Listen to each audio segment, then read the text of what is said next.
Hello, hello. Oh, I think I got my mute on, maybe. Ah, there we go. Hello.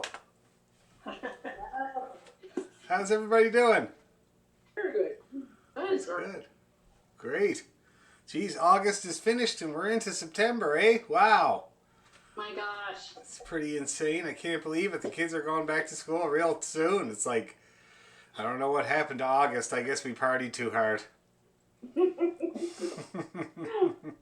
It's quite all right though. But next month is going to heat up because we're kind of closing in on starting our construction project. So we actually went and looked at a house today up the street that's for rent that we might possibly move into in the middle of September, which is pretty. It's ramping up now. So that's kind of exciting and absolutely terrifying as well. But anyway, so yeah, so time marches on. That's for sure. I loved your video there, Deborah. Oh.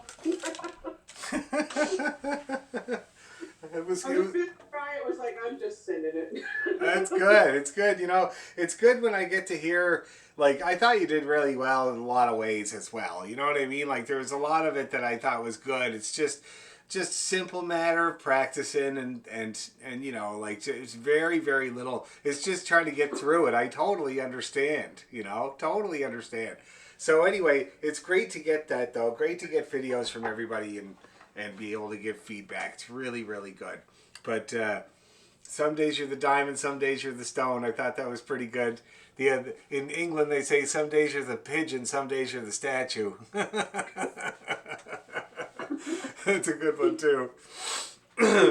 Now, what were you playing again? So I've had a few videos since then. What was the tune you were playing?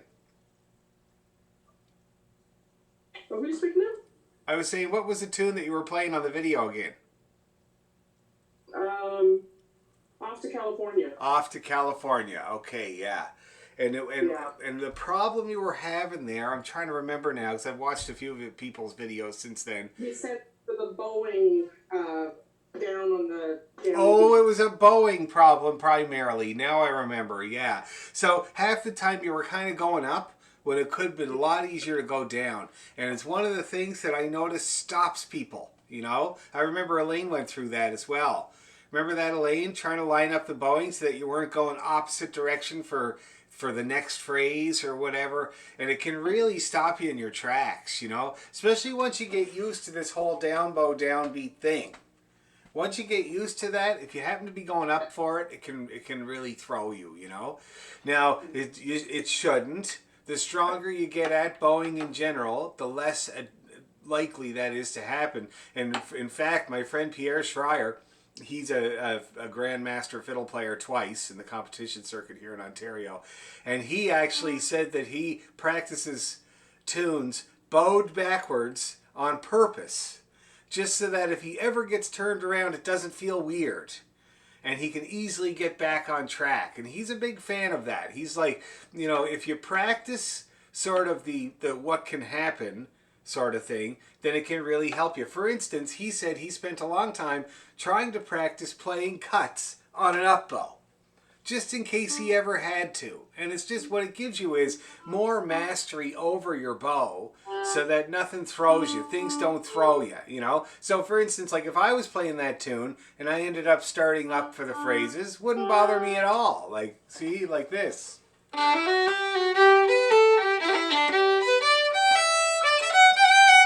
See, it's no problem, but I've gone both ways. I've done both ways, and it's comfortable. Both ways are fine. At your stage of the game, you're still trying to get used to this.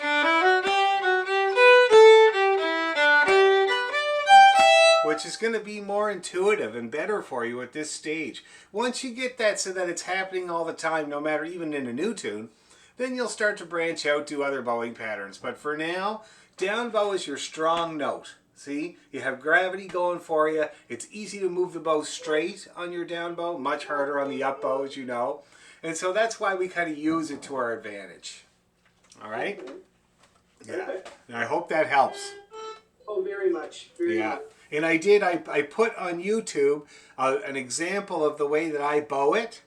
I think I sent you a video as well, but I also uploaded it to YouTube, so you guys can watch it too. And I'm just explaining exactly how I bow the phrases there and showing you how I do it. And it's the easy way. That's the thing. It's an example of the easy way. There's a million variations of bowing, believe me, but it's a good way. It's a good start. The easy way is the best start. Okay. Yeah. Yeah. I'll be checking that out again. Yeah. And again. Yeah, I think it'd be really good, and I take my time and I show you which way I'm going and why and how and which ones are on the up, because I do some nice up bow slurs.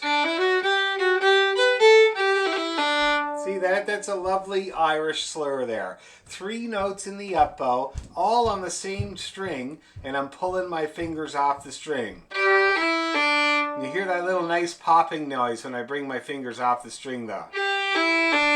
Very Irishy, and a little bit of speed with my bow. See that? Nice little kind of moment. And those guys are always doing that, especially when all the notes are on the same string. So that's my up bow there.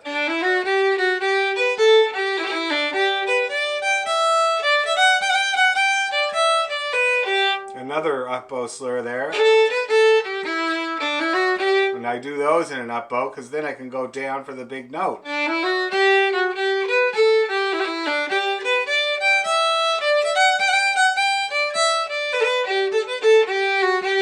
See that? Now I'm ready to start again in exactly the same way. Okay?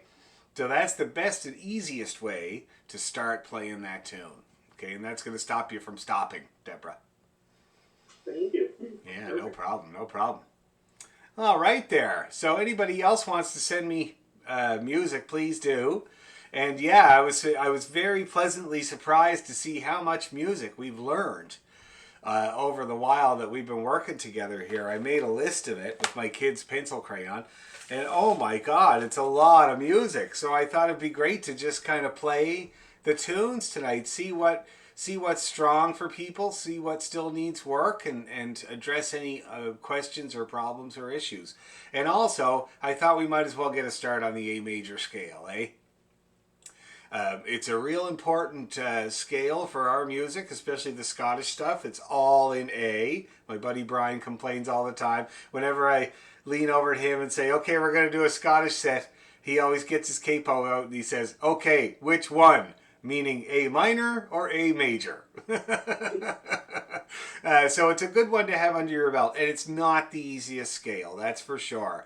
A major in 2 octaves, you have to stretch your 3rd finger on the G string and the D string to get the C sharp and the G sharp. Okay, and it's a challenge, but I think you guys are the perfect place to try doing this scale and getting it really, really good. Okay, so I thought we'd first of all, why don't we warm up? We'll do just a regular G scale and arpeggio to warm up, and then we'll try an A major. We'll try a few of them, and I'm going to have my trusty old Korg tuner on here to keep us all honest.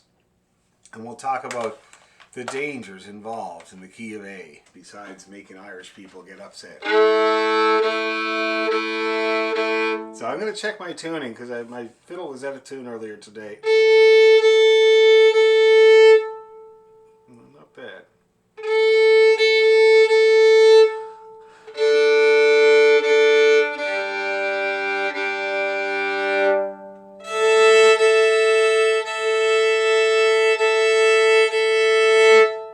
That's nice. Okay. Bang on fiddle. Okay, so here we go. Regular old G major scale just to get the bow moving and the fingers moving.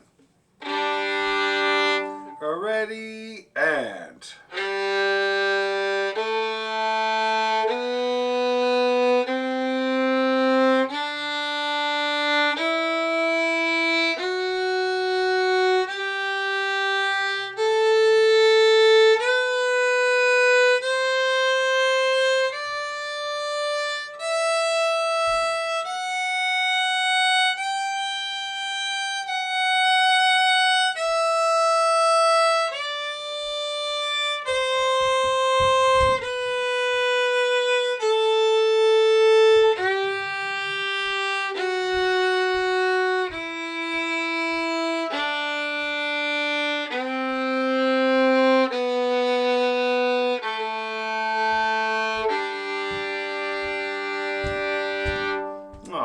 try the arpeggio while we're at it.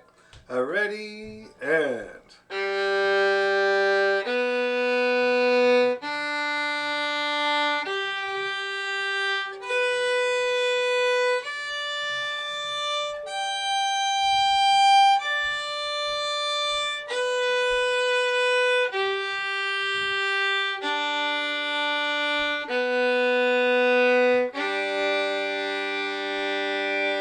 And let's do one more arpeggio because there's nothing that's a better strengthener than the arpeggio. So let's do that one again. Ready? Arpeggi.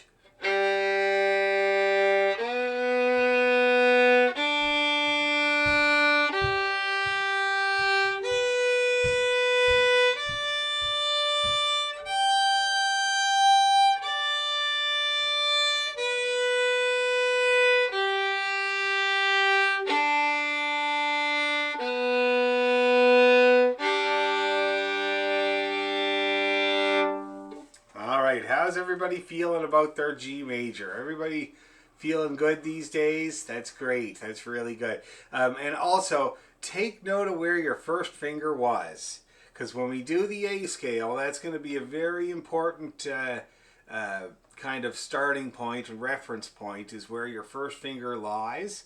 Now, so that's your low A. Okay?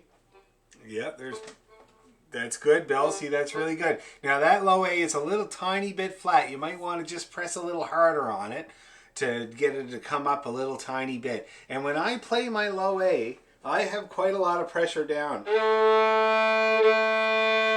So it's like kind of all the butt cheeks are squished against the fingerboard there on either side of the string. See that? They're completely squished down. For my finger, anyway. You take note of your own finger. When you get it in tune, see how hard you have to press to get it in tune. Also, when you bring your first finger down, you want to make sure it's a comfy place, not where you're trying to lean far forward to get it in tune or lean far backward to get it in tune. You just get it so that it comes down and it's in tune pretty well on its own. For me, that's perfect there. See that? You can see how much with the shape of it and how much I have it down. And it's a very familiar spot. So let's do a few drop downs on the 1. Okay? We're going to play open and then 1 on the G string. And we're going to see if we can get that 1 in a very comfortable place where everybody feels like it's just coming down straight down. Okay? So open and then 1.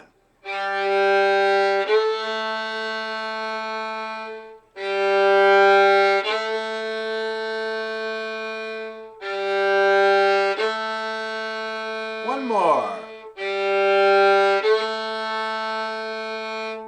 Now, how's everybody low A? Is it in tune? Your tuner's liking it? Your tuner thinks it's good? That's good. And it feels comfortable? You're not having to move around a whole lot drastically?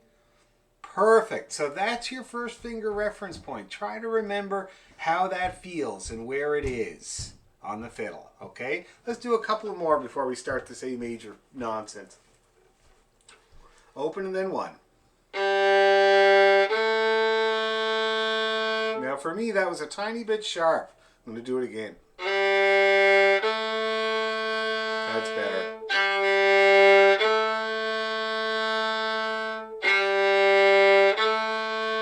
We'll do one more. Okay, and that's a good starting point for me. All right. Now that we have the 1 down and it's in tune, we're going to try our A major scale. So again, the finger pattern for A major is a full gap between each finger on the G string and on the D string. But then on the A string and the E string, it's just regular old first position.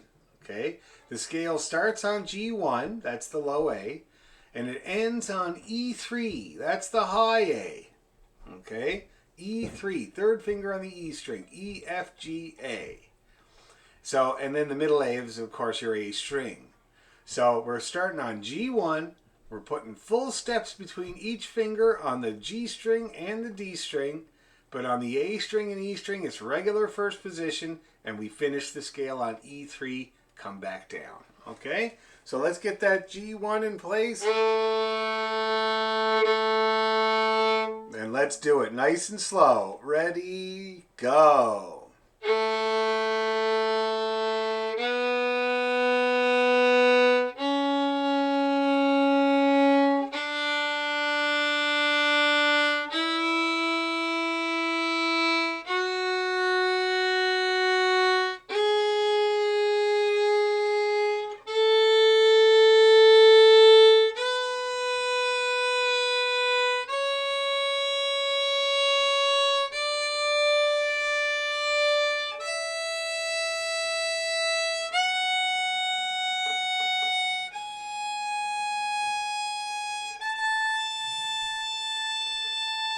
Okay, now let's come down. We'll play that 3 again. E3 one more time.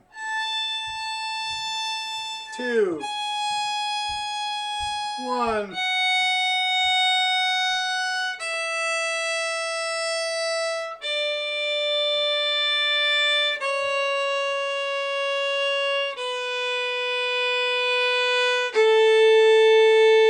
Stretch it.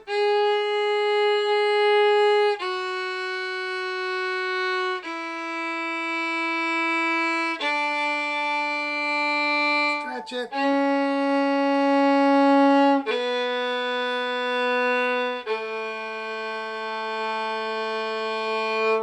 All right. A major, what a challenge. But if you want to play Big John McNeil, you got to get used to it. Now, how did we do? Everybody feeling okay about that? A little bit weird, eh? Not the usual feeling, especially those stretched fingers. And I find them hard because the finger pressure is hard to bring down. And I have small hands, so when I play those notes, I have to go completely flat-fingered. And so the pressure is hard to be precise. So I usually kind of count on using a little more. I find that the finger pressure gets more precise as you get more on there. So that's why I'm always saying it's better to approach a note from a tiny little bit flat and press into it. And you can give it some stability in that way.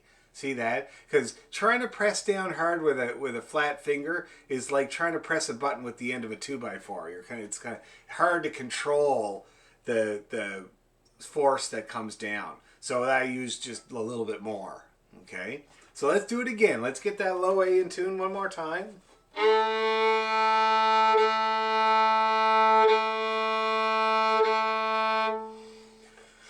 And here we go. Ready, go.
Okay, now how are we doing? Does anybody have any comments or concerns about A major? Or yes, Catherine?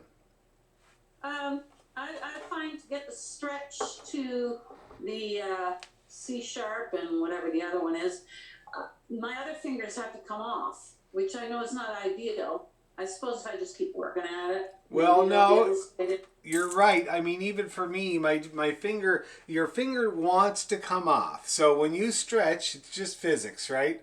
You see that finger wants to come off, right? So what you do is, I just let it relax, okay? That's what I do. So I keep it kind of geographically in the same place on the string, but it's just laying there without full pressure. See that?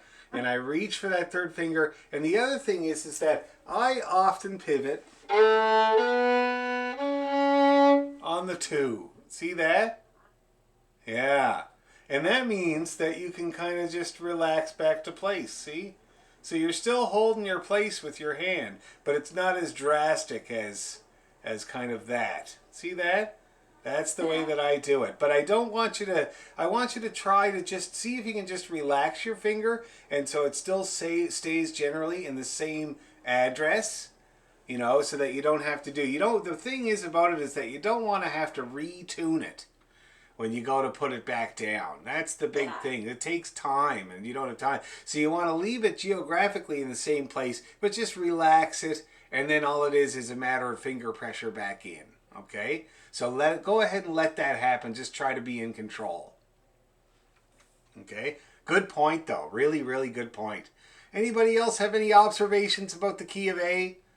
It's sometimes easy to get that third finger stretched mixed up with the open string. They're only a semitone apart. So some people have a habit of skipping the open strings on the way down the scale because you've just played this third finger note and it kind of sounds similar. I don't know what it is, tell you the truth, but it's something that I've noticed. So be careful not to skip your open strings. Remember, they're the easy ones. Okay. Anybody have any other? Yes. Yeah, Dan, starting at A and working our way up is fine, but coming back the last four notes, the G3, well, no, the C, B, and A coming back and finishing. Yeah. It's like I'm not matching your sound. Okay. So, well, and I mentioned about the open string thing because I was watching and I felt like you might have skipped the D string. And so when I was playing D, it looked like you were trying to play that G3 and you were stretching. Sound, yeah, and the thing is that you can. Because if you stretch that third finger up a little bit more, you're playing a D. And it's very confusing. So make sure you get that open string. We'll try it again and see if that does the trick, okay? Yeah. And I'll also remember, guys, that the first finger and the second finger for all of the strings are where they normally go. All right? Just like usual, just like in G or anything else. They're exactly where they normally go. Just that third finger's the only change here. All right? Let's do it again. Here's the low A. Get her in tune.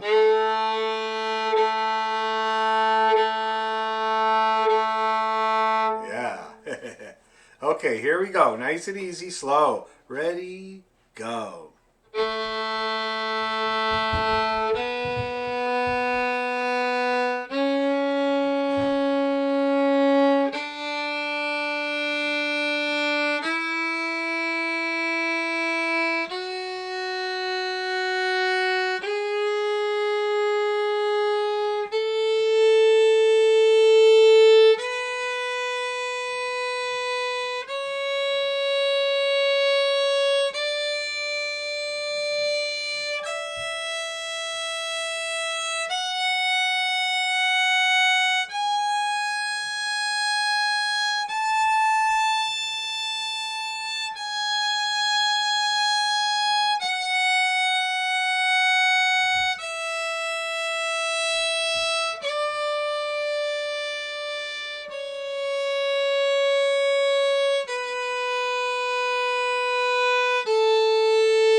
All right, how did it go that time? Heather, did that get it sorted out? Great.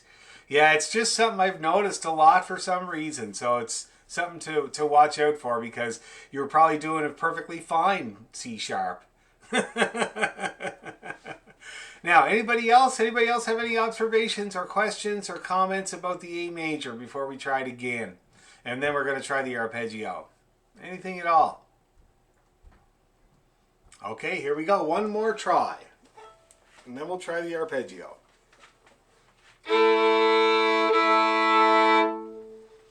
Okay, ready, slow.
right, getting better? Great, that's good. We'll keep strengthening it for sure. And I never should have told everybody that my giveaway when I'm at a tune is vibrato, because I put a little vibrato on the G sharp because I was sharp and I saw a few eyes go. So that's my tell. When you hear a little wiggle, that's me fixing myself. And it might be handy for you guys too. I've been doing it for a long time. Nobody's noticed yet until I told everybody, So it might be handy for you guys too. Anyway, okay, so now arpeggio in the key of A. And you'll hear Big John McNeil. See that?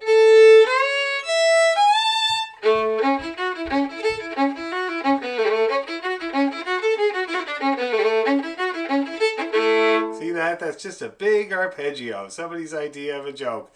Playing arpeggios like that to make people dance. It works, believe me.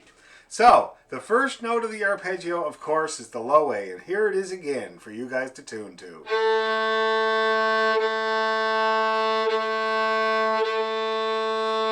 Okay, then the next note is the C sharp. That's the hard one. That's the G3 stretch.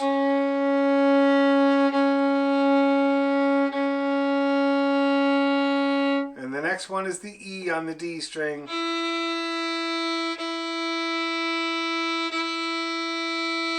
And then open A.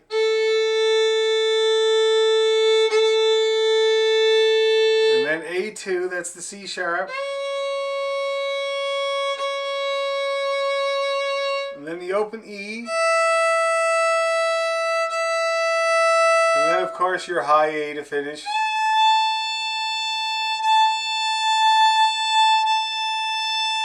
Okay, that's the arpeggio going up. So we got, on the G string, we got 1 and 3, and then D1, and then you got open A, A2, open E, and then you finish with the 3. So it's this game of odds and evens. It's the 1, 3, 1, open 2, open, and if you kept going, it would be 3, 1, 3 if you had an extra string. See that?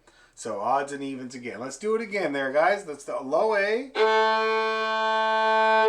And you might notice that when I play this arpeggio, my first finger does not come up off the fiddle. Watch me do it here. See if you can get my hand. And that's because it's A, C sharp, E. I don't want to pick up my finger because I'm just going to roll it over to get the E. See that? And it's less work for my hand. So it looks like this. See that? There's no fuss, no muss. So try not to pick up your finger when you play that C sharp when we do the arpeggio. See if it works for you anyway. Let's try it again. So we got the low A to start with. G1. Ready? Go. C sharp. D1. Open A. A2. E. E3. E again. A2. Open A. D1. 3, G3. And then the 1 to finish. How's that feeling for everyone here? Not bad? Great. We'll practice it one more time. This time I'm not going to call out the numbers, so hopefully you can keep track of the pattern on your own. Hopefully you can see my hand. You can cheat by watching with my hand. Okay, here we go. G1, ready, and...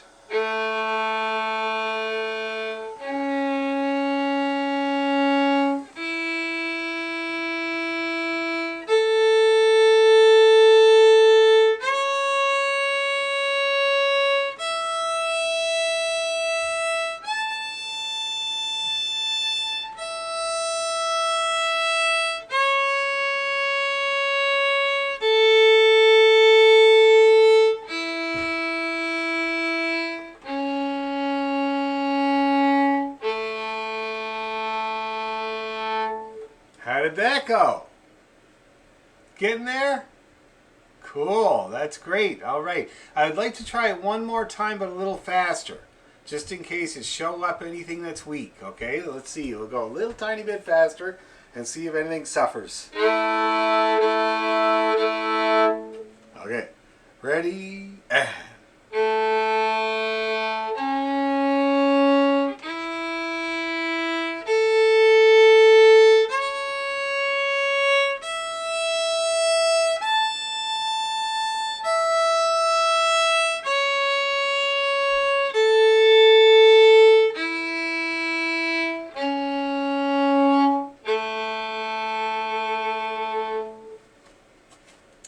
how are we feeling? It's a hard one. It's a stretch. It's more work, that's for sure.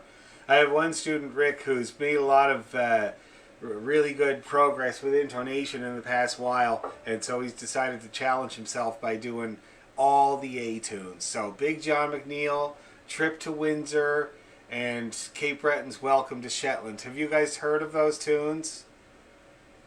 No? I'll play a couple. Well, the Big John McNeil, I'm sure you've all heard of.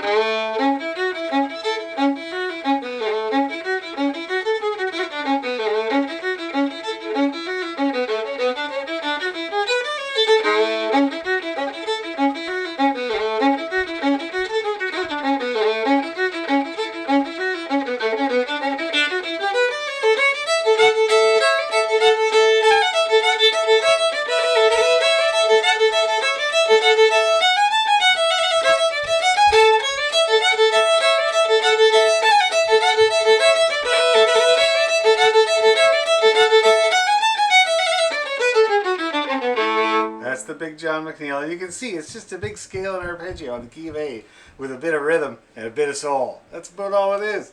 And then there's the Cape Breton's Welcome to Shetland.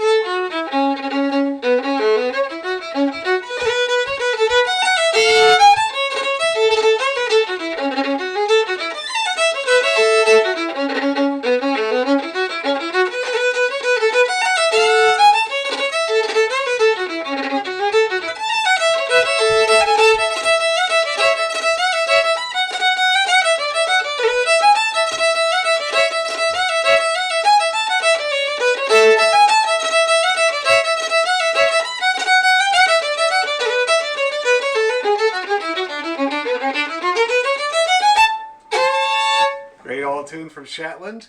Wicked tune. But you can see a workout in the key of A. Yes, Bill?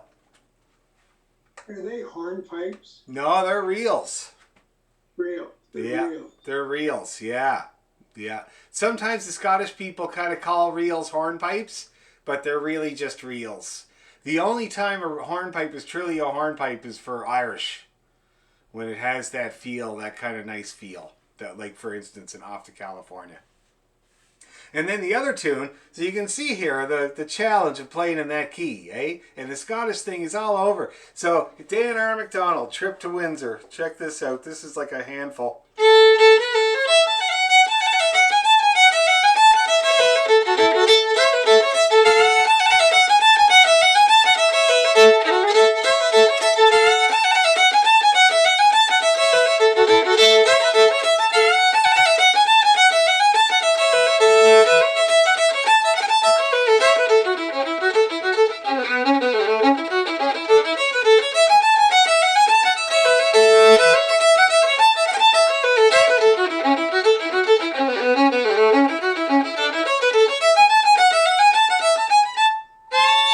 See that? It is nuts. That's this fella here. Of course. Leave it to him to write something like that goes all over the fiddle, like, and your bow is just dancing all over the fiddle. You see that? You really have to get the right feel with your bow to let it go over the fiddle for you. You know, that's the only way you can play that tune. But anyway, you never know. We might try it sometime. And the reason it's called Trip to Windsor is because Dan R. used to go to Windsor all the time for work. He used to work in the GM plant in Windsor, and he would stay in those rooming houses that men stayed in those days, back in the 40s and 50s. And apparently they were wicked places, and you would rent the bed for half of the day because the other fella would be using it for the other half, because we would do shift work, you know. So if you had night shift, then somebody was sleeping in your bed during the day and you got it at night. It was that type of thing. And I guess apparently everybody loved Dan R when he was there at the factory, because he never worked. He'd just be playing tunes at the rooming house all the time. And apparently one time the party ended up at a place of disrepute, if you know what I mean, in downtown in Windsor. And of course, poor Dan R, they think he was autistic now because of the symptoms he showed back then. But he wouldn't have made any sense of that. He was probably just there for the crack and for the tunes. But the next thing you know, the cops show up, and all the Cape Bretoners light out of the place, out the windows and the back doors and everything, except, of course, Dan R. He's just still sitting there playing the fiddle. And the cops come up to him and they take him downtown and they say, you know, were you there on your own? And he says, no, there are others too, and proceeded to write down the names of everybody that was there. Anyway, there you go. That was Dan R. There's a million stories about him. But, okay, so that's the key of A. Everybody feeling like they can start working on the key of A now. We can get into some serious Scottish music. That's good. Okay, and we'll check in on it next week. Now, let's see. So tonight is request night.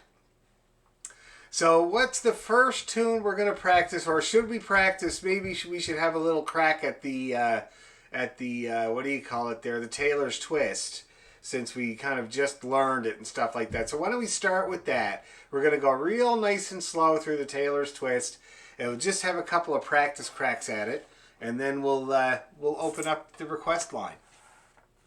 Well, let's see here. Let me get the music up. Taylor's Twist. Here it is. This is a good version. Yes, I got it off Traditional Tune Archive. Pretty well like I play it. All right.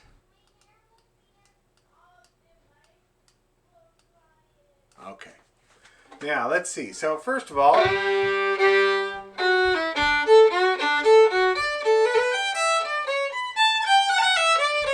that's right. Okay, what a great tune. So let's go really, really nice and slow, and we'll just see if we can get from one end to the other for now. Okay, and we'll check in.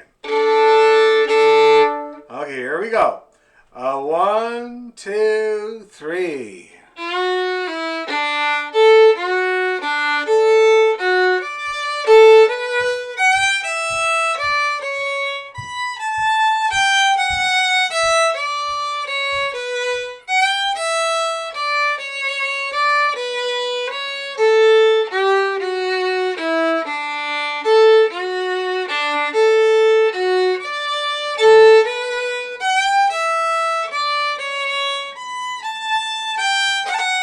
Whoops.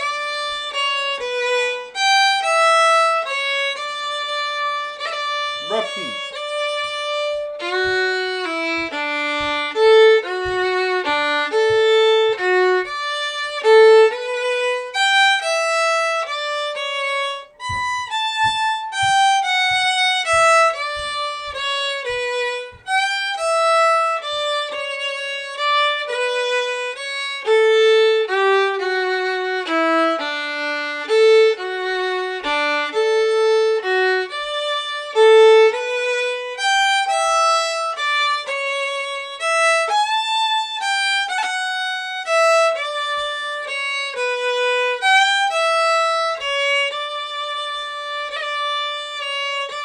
Second part.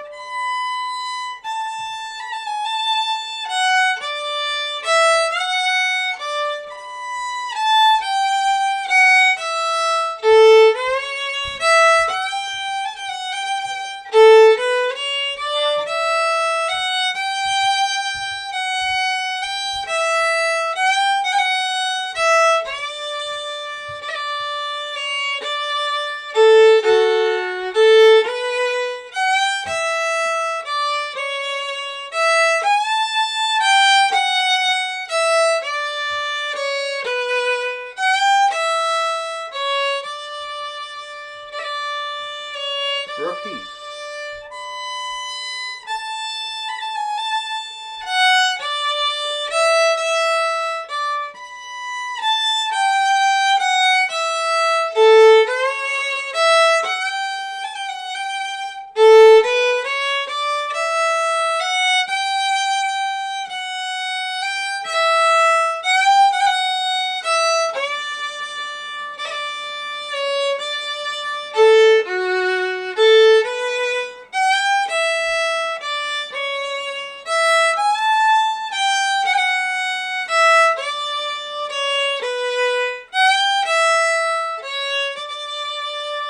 Let's do it all again.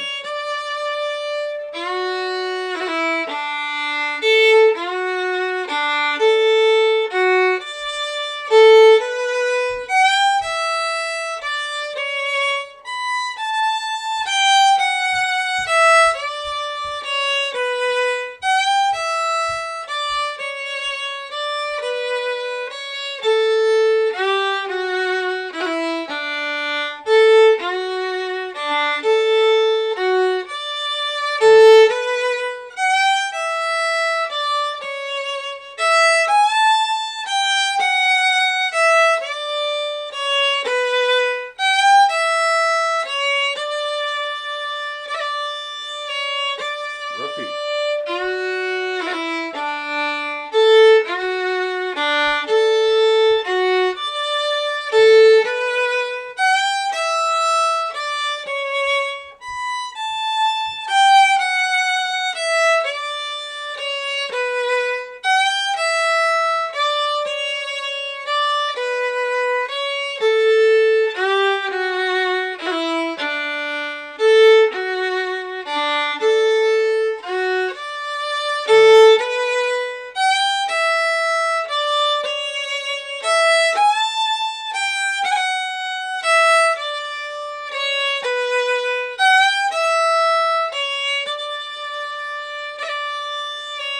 Second part.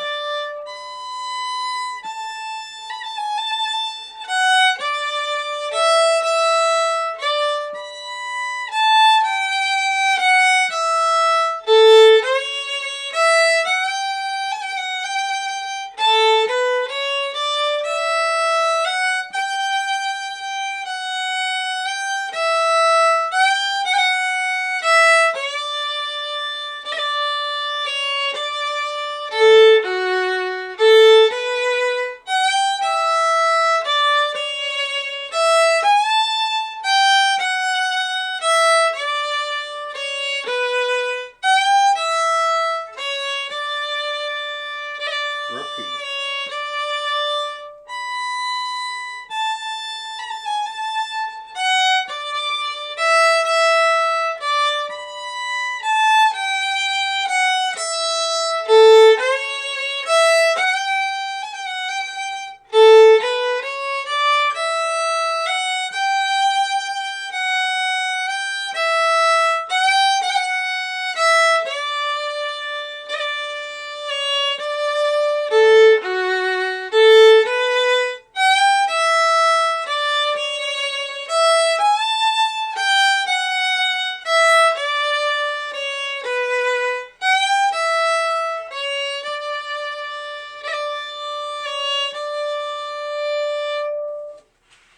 Okay. How does everybody feeling? Now, I know Katya, you're trying to catch up, right? So you can take your time and refer back to the videos as much as you want there to get this tune. But what about everybody else? How are you holding on there with the Taylor's Twist? Are you getting anywhere? Coming along okay?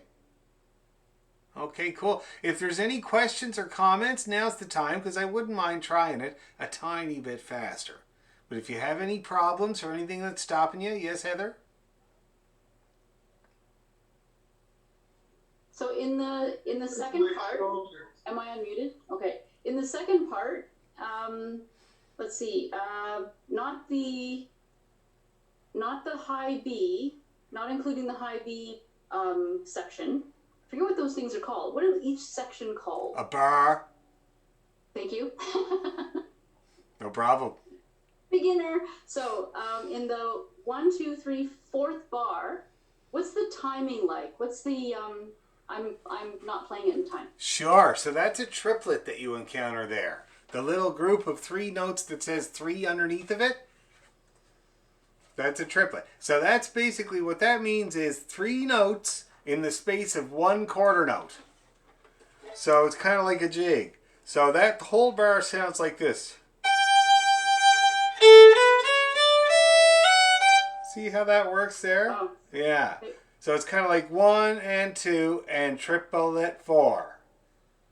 And. Got it. Okay. And triplets are very. Yeah, 1 and 2. That's the first note. And then the A would be the and of 2, what they call the and of 2. Beat 3 would be the triplet, so triplet. And then the 4 and the and of 4 that come after. You see that? That's how classical people talk about rhythm. They talk about the 1 and the and of 1. The 2 and the and of 2, triplet 4. It's a whole language, man. But it does work, I'll tell you that. It does. It clears up a lot of confusion. But so that's how that bar goes.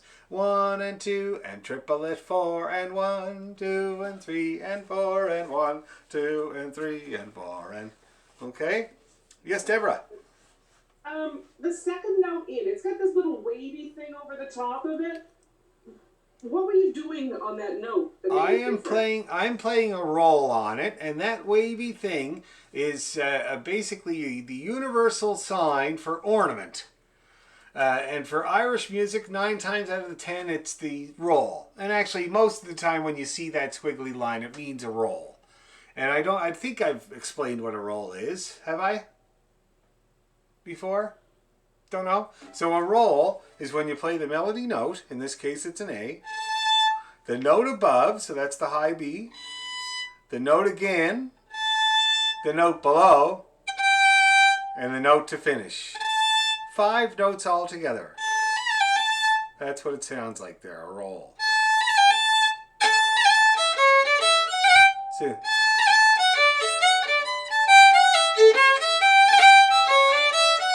see, that's a roll. So, and it's a very, very common ornament in Irish music.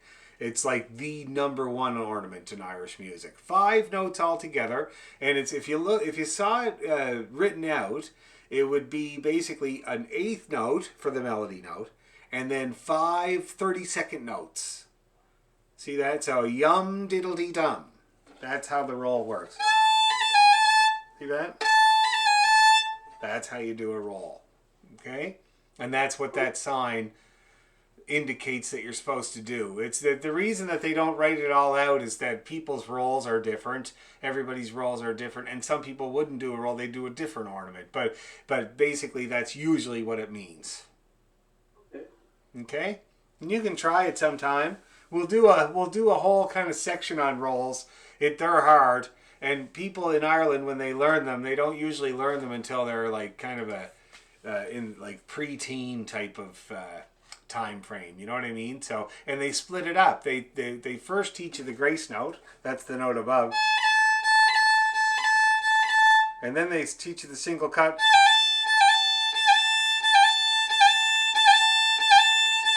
Until it's nice and chirpy, and then they make you put it together.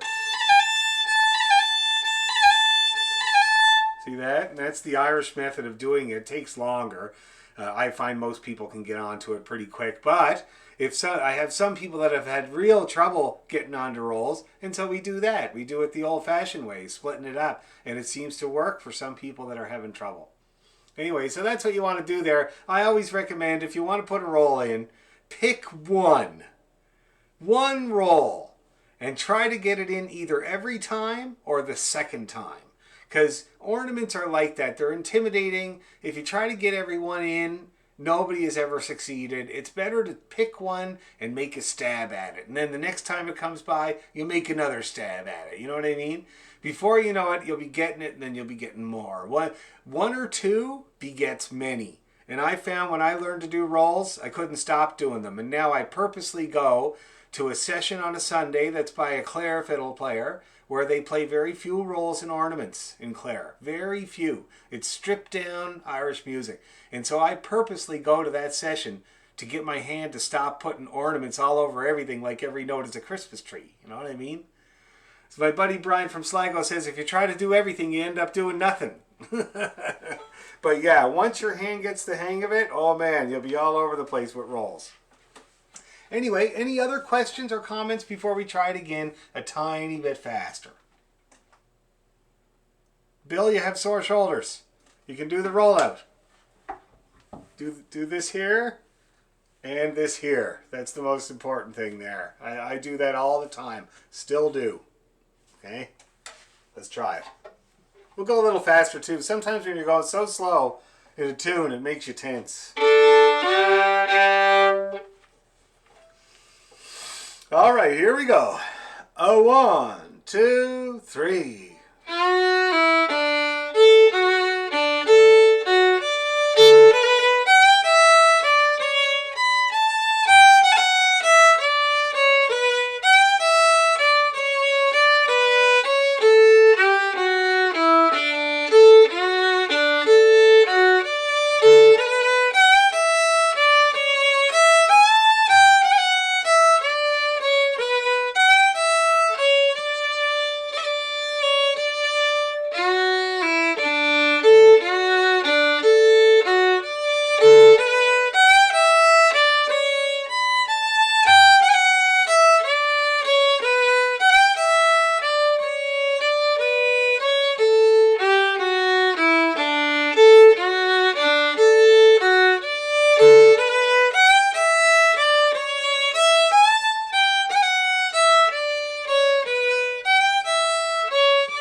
that looked like it went pretty good. How's everybody feeling? It's going okay? Okay, we'll keep working on it for sure. Okay, so the request line is open. So here's our list. Off to California, Cock of the North and John Allen's, Eyes to Buy, Danny Boy, John Ryan's. Man, there's a lot of them. Carrie Polka, Tell Me Ma, Black Velvet Band, Rowan Tree, Rosebud, Hockey, Johnny Ladd, High Road to Linton, Dark Island, Fields of Athen Rye, Skyboat, Tom Cradle Song, Cash Jig, always a favorite, talking about the role there. Oh Susanna, I forgot about that one. I was looking at the videos there. And Miss McLeod's, I found it funny. I was looking at the YouTube channel today, and I saw when I first started, it was the other shot where there was a cabinet over here and stuff like that. And then when I moved to the corner, the first few videos just had one picture behind me. And then as I moved down the list, there's like more pictures appearing behind me until it's kind of what you see now. It's kind of funny. Last year, chronology. Anyway, so what do you say? What should we start with? Anybody have a request? Off to California. Sounds good there. Elaine, let's do it. I can't remember how fast we had it. I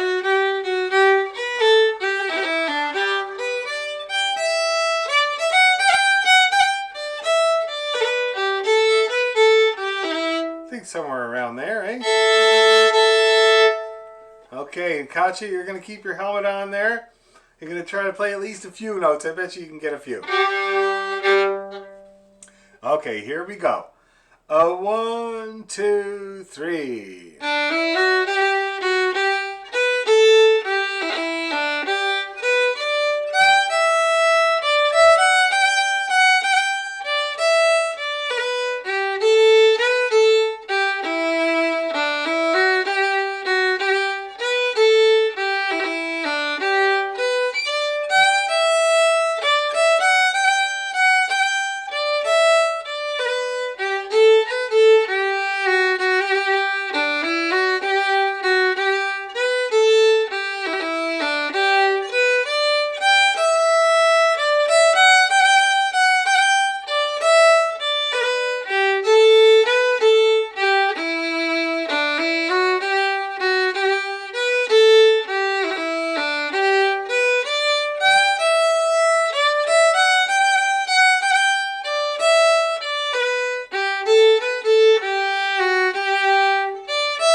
we feeling?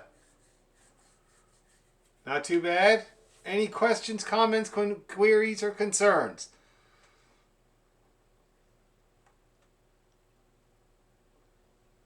No, that's good. That's good. Maybe we could try it a bit faster. Now, Katya, did you manage to get a few notes in there?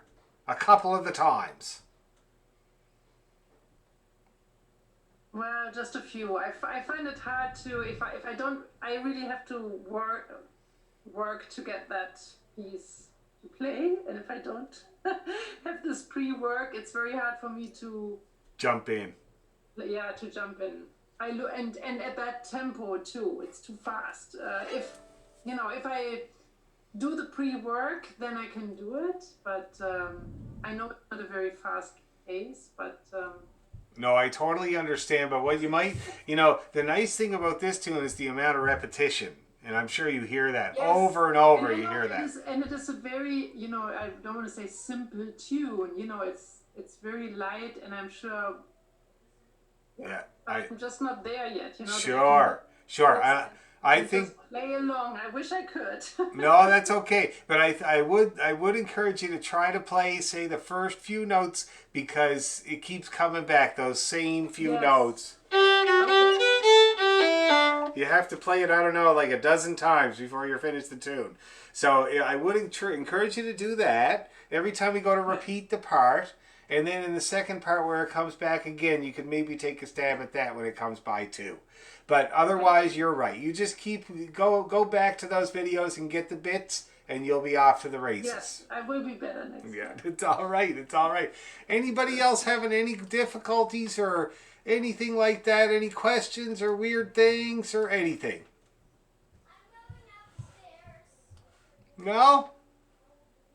That's great. Well, that means we're going to try a little faster. All right. So limber up that left hand.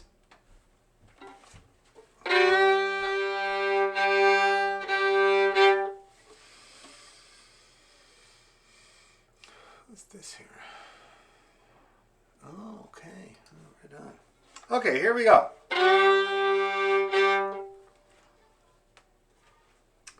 1, 2, 3.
How's everybody doing? Any fatal crashes?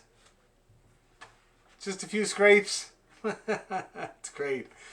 Okay, cool. That's off to California. What's next on the chopping block there, guys? What should we do next? Anyone? Anyone?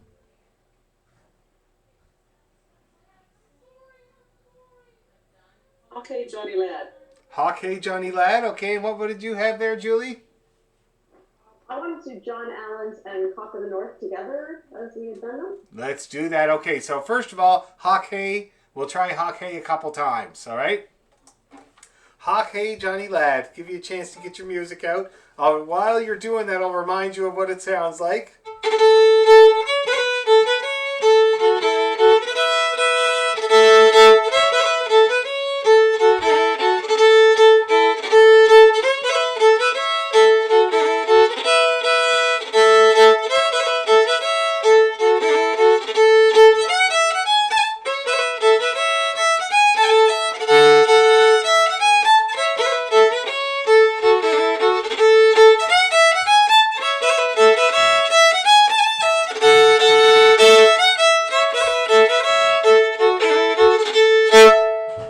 Hockey, Johnny Lad. Okay, so we'll start nice and slow, of course, to remind ourselves of all the notes involved.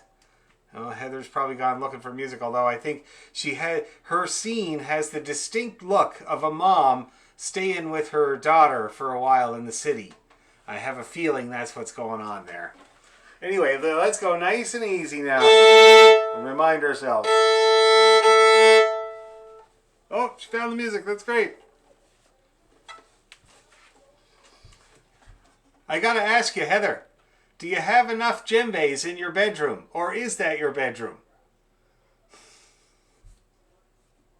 I'm at my pal's place. Okay. Back to work down here in Newmarket, and her and I do beginner drum lessons. And so her half is here, and my half is up in Perry Sound. Wow, that's pretty cool. Yeah. That's pretty cool. 3 bedside djembes. You gotta love it, man. Bedside djembes. Oh, wow. They're everywhere. They're all over the place. Awesome. That's pretty cool. If you need some percussion. I'll keep it in mind. Traditional Scottish djembe. Okay, here we go. Nice and easy. Hockey, Johnny Lad. We'll do it a good 3 times and ramp it up a bit. Ready, and...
little breather there. How's that feeling? It's a blast from the past, I know. It's good to do those things, though. Keeps it coming back.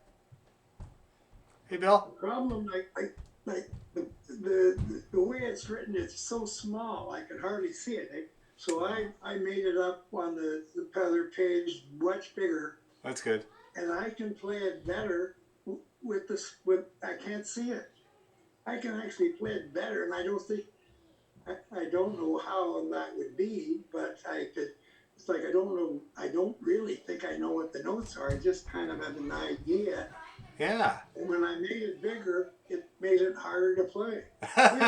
Well, that's because, that's really interesting. And it's something that I run into quite a lot. I remember me and Elaine worked on this a little while back, which is a lot of people that do a lot of reading, and many adult fiddle players do a lot of reading. That's how they get most of their tunes. Most of the time they're sitting there with the music in front of them. And for some people that I've taught over the years, they get to a point where their hand knows the tune really well. And so they're playing along and they're also reading. But if they happen to play a bit that they didn't read for whatever reason, they kind of stop and go back and play it because they didn't read it, And so it's an interesting kind of phenomena. It's like you're taking off the training wheels and going for it, And that's basically what Bill's describing there. It's like it sounds like your hand knows the tune pretty well, and so when you don't have that middleman of reading, it actually goes smoother. And I've seen it lots of times. It's interesting to do this exercise, which is to take the music and put it adjacent instead of in front of you. So that if you do have a little momentary lapse, you can kind of reference it, But otherwise, to see how you did, and I have had a lot of good progress with people taking themselves away from the music that way, So you make a very good point there, Bill. I think your hand has just learned the tune really well, and that's a really positive thing. It's good. Anybody else notice anything or have any observations or questions or comments or complaints? Yes, Julie. I was just going to say that I found that that's a good one to try some double stops in too, because there's you can do it like on an open string plus one finger down, so that's good. A good one for that. That's good. And I basically sometimes, like just when I'm teaching about double stops, you can do that whole first part on 2 strings.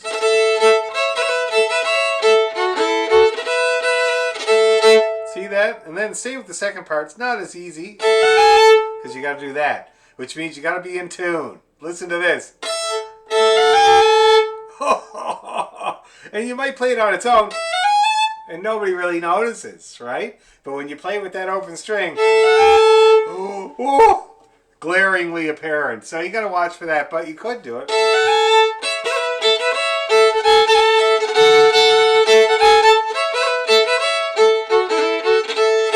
So if you were doing it as an exercise, I would suggest trying to play the entire tune on 2 strings. Make a challenge for yourself. Go slow if you need to, because you want to make sure that angle is good. Okay, that's great. That's really good. Anybody else have anything they want to add before we try it again slightly faster? All right, let's do it.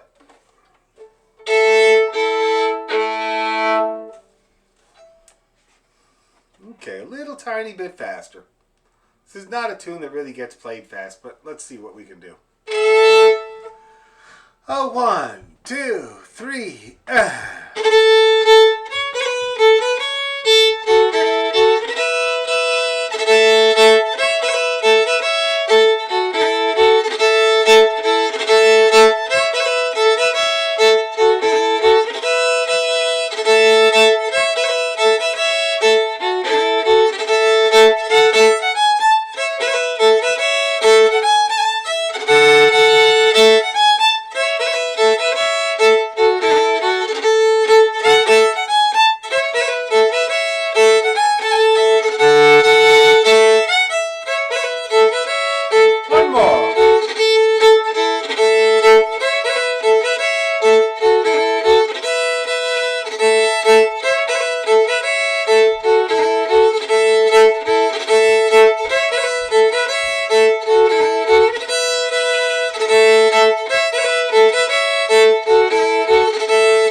right. That was looking good.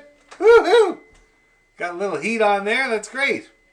Okay, so now after doing this tonight, I think what I'm looking at, I'm not looking at where the notes are as far as the spaces or the lines.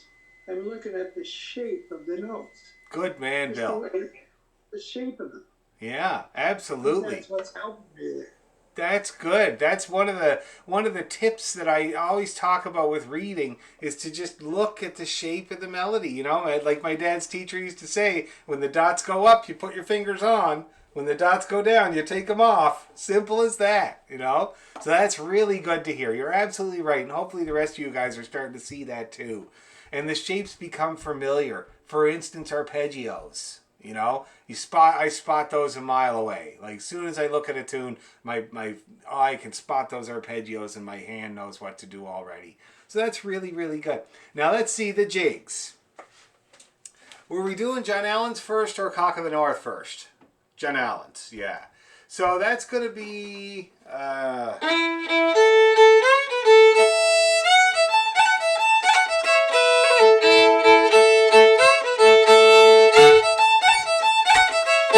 You think it's going to be all right to do it at that tempo? What do you think? Should we try it? Why not? What's the worst that can happen, right? A few dings in our helmet, that's about all.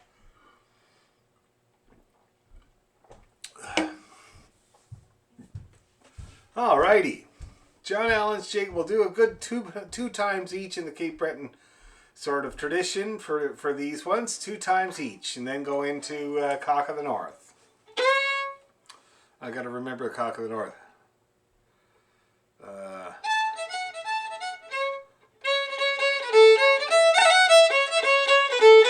Yeah, that's right. Okay. Okay, here we go. 1, 2, 3, and...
we feeling? It's a bit more catch up for you there, Katya. Sorry about that. We did. I think you were around for these, though. I'm trying to remember. At least for John Allen's, I think you were around for John Allen's. Maybe not Cock of the North. Yes, definitely. So John Allen's I have, Cock of the North maybe, but I couldn't find them that quickly. And Oh, okay, yeah. I don't know if you were around for that one, but you can easily review it, no problem. yes, I yes, think you'll and get it in a I second. will, I'm more determined. That's good. Right on. You play so much music, it's so hard to keep up with. Yeah. Well, that's why I thought it would be good to just suspend the new tunes for a little while. You know what I mean? Yes. Because yes, it's one thing thank that no problem. It's one thing that I find adults kind of can get rolling down the hill a little bit too fast with that learning tunes. The thing is that when you go to folk festivals or workshops or teaching weekends, a lot of the time that's what you're getting is new tunes, and I find it better just to try to kind of get the ones that you're doing up to a speed that's comfortable or in tune if that's your problem or whatever. It's much better to have a few really good that you can't wait to play, so we'll keep practicing, don't worry. Anybody else having any problems with either of those tunes? Was the tempo okay? It was all right. Okay, maybe we'll leave them for now. I wouldn't mind trying them again a little faster, but let's put some miles under the road first. Okay, so what's another request? Let's hear another request. What should we play next? High Road to Linton. Good, High Road to Linton. Should we do another one with it? Were we doing Mrs. McLeod's Reel with it?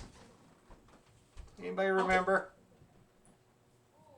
Don't know? Well, first of all, we'll do High Road to Linton. We'll do it a good 3 times. First of all, nice and slow, and then we'll ramp her up a couple times there, see if anybody runs into any problems.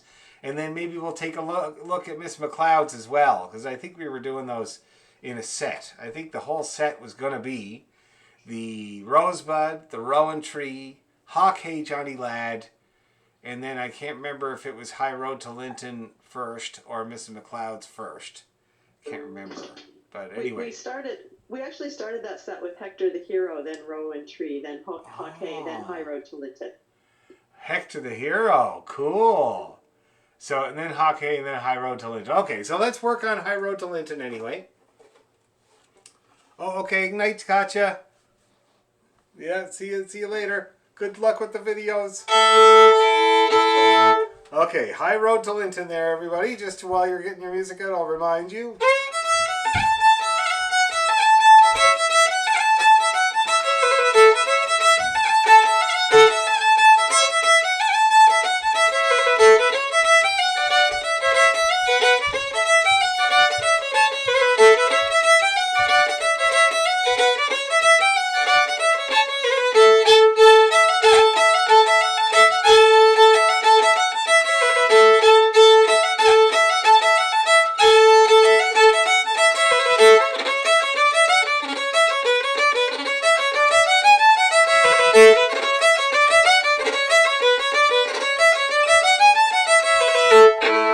Okay, that's how she goes. So let's go nice and easy now, not too fast. Let's see how we get along here. Okay. Ready, and...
take a breather, and we're going to try faster. But that was a long stint on the shoulder, I know. So everybody can do a rollout if you need to do a rollout for sure. I'm going to be doing my workout right after this. I tend to do my workouts in the evenings after everything's all done these days during COVID times. Couldn't imagine that in the old days because I wouldn't get home until 11 o'clock, 12 o'clock at night. But some people do work out at that time of night. I can't imagine it. My wife wakes up at 6 in the morning and goes running. And you see, I can never understand that. Like, there's nobody chasing her, or there's no fire in the house or anything. But for some reason, she wakes up and runs for 5K every day in the morning. I'm a slow starter. I can't do that in the morning. I need to listen to the news and drink coffee for a half hour first. Okay, a little faster. Let's see if we can push this thing a little bit faster, getting towards its eventual goal. All right. So I think we'll try it about here. Okay, it's a little bit of a clip. 1, 2, 3, go.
One more.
Looking good, everybody. Not too frustrated. That's pretty good. Excellent, excellent. So we'll keep working it up, and let's not forget about that one. It's probably one of the all-time most popular tunes ever written in this country, that's for sure. Now, what's next on the chopping block? What should we do next? Anybody have a request? The Fields of Athenry, it's slow, but it's a beautiful tune. Yeah, it is. Let's do that one. Now, I got to remind myself what keyword we were doing it in.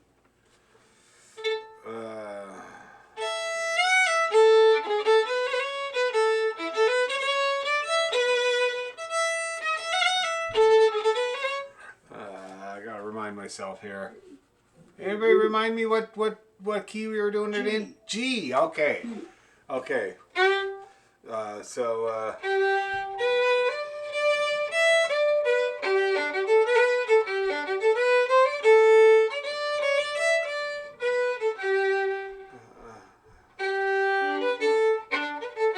Yeah, okay, yeah.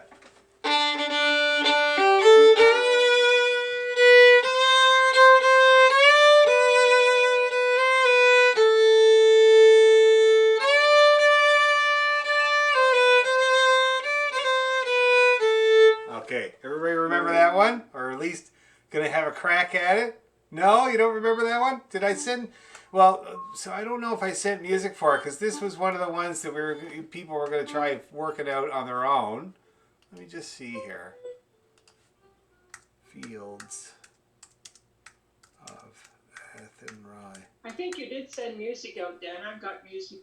Okay, let me see here. I don't think we did it particularly. Oh, as a really? group. No, but it's on the It's on the YouTube site. channel. Yeah, Yeah. it was one of the ones that people could try to learn because it's so familiar. It's one of those ones, you know. Yeah. So you have music for it, Elaine? Did I send the music to you?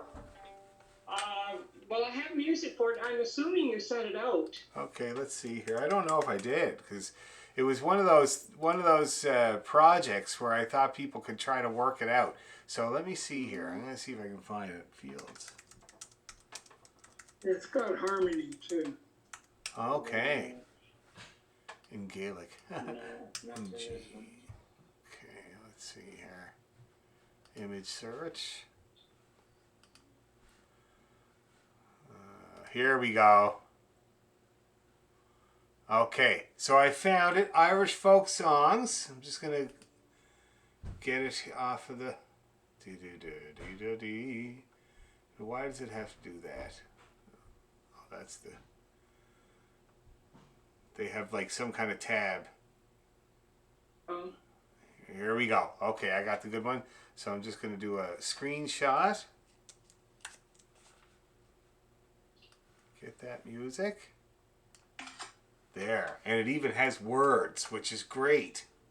Now, so we have Elaine and Catherine.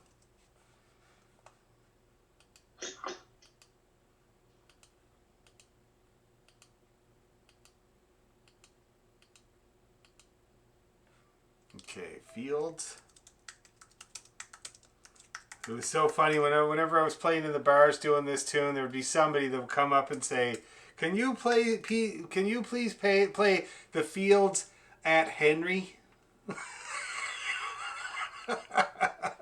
It happened very, very often. My God, so funny. I like that one, that at Henry one. It's great.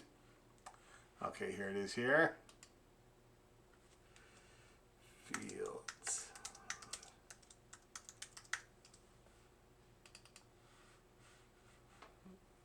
Okay, so I'm just going to attach it now. And this is a good version. It's in the right key. And it's got the words so you can keep track of where you are in the melody.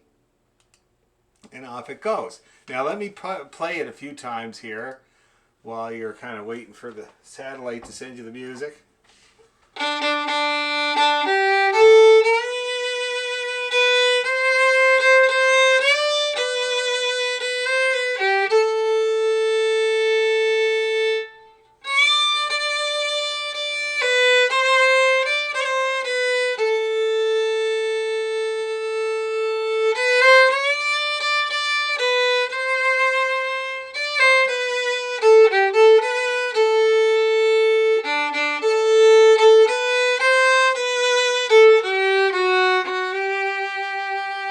And then the chorus.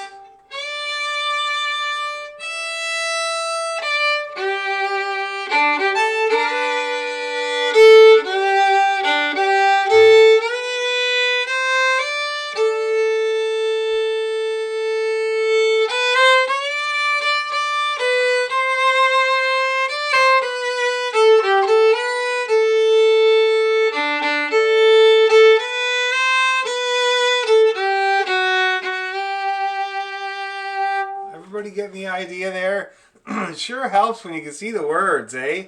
That really, really helps to understand the melody. Anyway, so let's have a crack at it. What's the worst that can happen, right? So let's just go nice and slow, and I'll play it there, and you guys make your best stab at it. Maybe next time we can take a closer look at it. I think it'd be really useful. Okay, so anyway, here, I'm going to follow this music to the letter so it doesn't confuse anybody. So let me get it up here. There it is. Okay, and let's have a go at it. Fields of Athenry. Starting on the D string. 1, 2, 3. Oh, I was going to mute everybody. I often forget to do that. Okay, here we go. 1, 2, 3.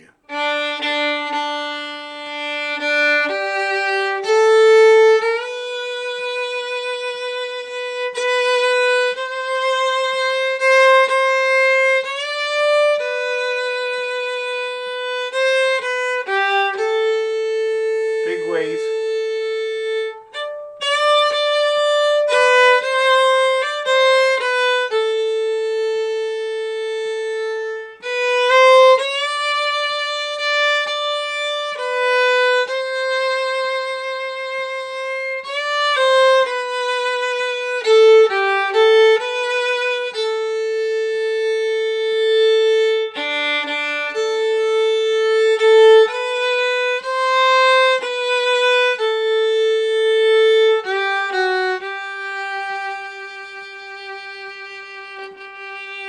Here comes the chorus, A3.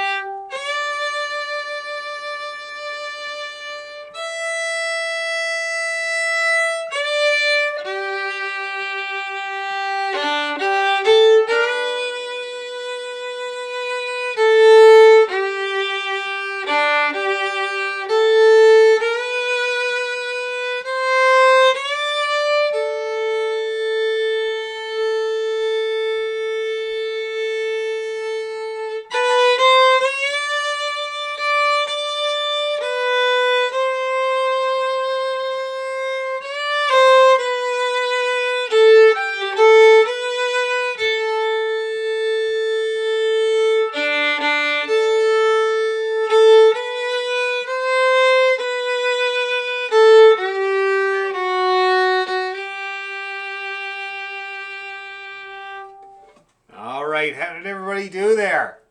Not bad? The thing is, of course, about songs you have to remember, sometimes the rhythm varies from singer to singer when you hear somebody sing it. And so those great big long notes are sometimes you're wondering how long you're supposed to hold them for, you know. And I'll tell you, it's a long wait. Like when you're looking at the music here, you got, you have a half note tied to a whole note. That's a long wait, right? And then you have a rest after that. And so people tend to cut off those long waits and jump into the next phrase. It is normal, and when if you were singing it, you might even tend to do the same thing. But I would encourage you to hold those notes out for their full length. It'll make more rhythmic sense in the end, okay? And of course, it'll help you hold out long notes and keep them steady and strong. Let's try it one more time before we call her quits. I can see that it's new to a lot of people here, so I'll give you a chance to work on it this week, and we can work on it again next time. But let's give it another crack anyway. Let's see what happens. Dan, were you screen sharing the music? No, but I can. I will. I'd love to see it. You got it. Here it is.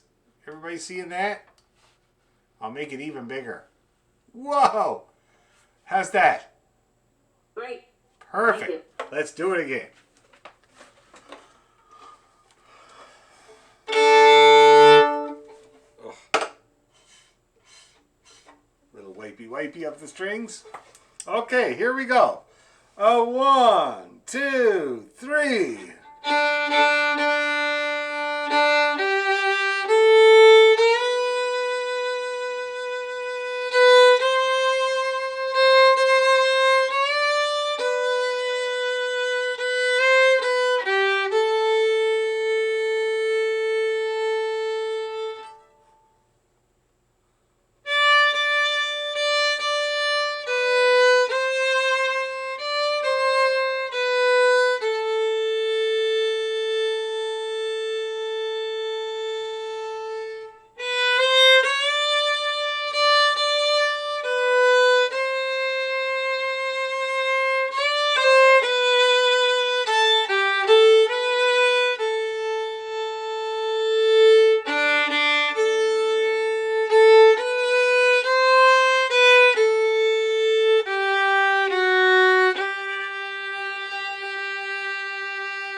time.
Hey baby, let the free birds fly.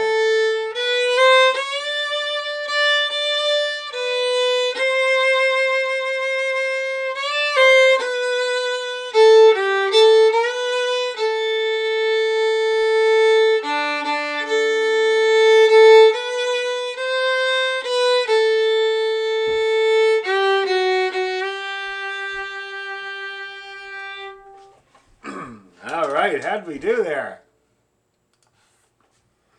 Everybody starting to get that? Oh, that's great.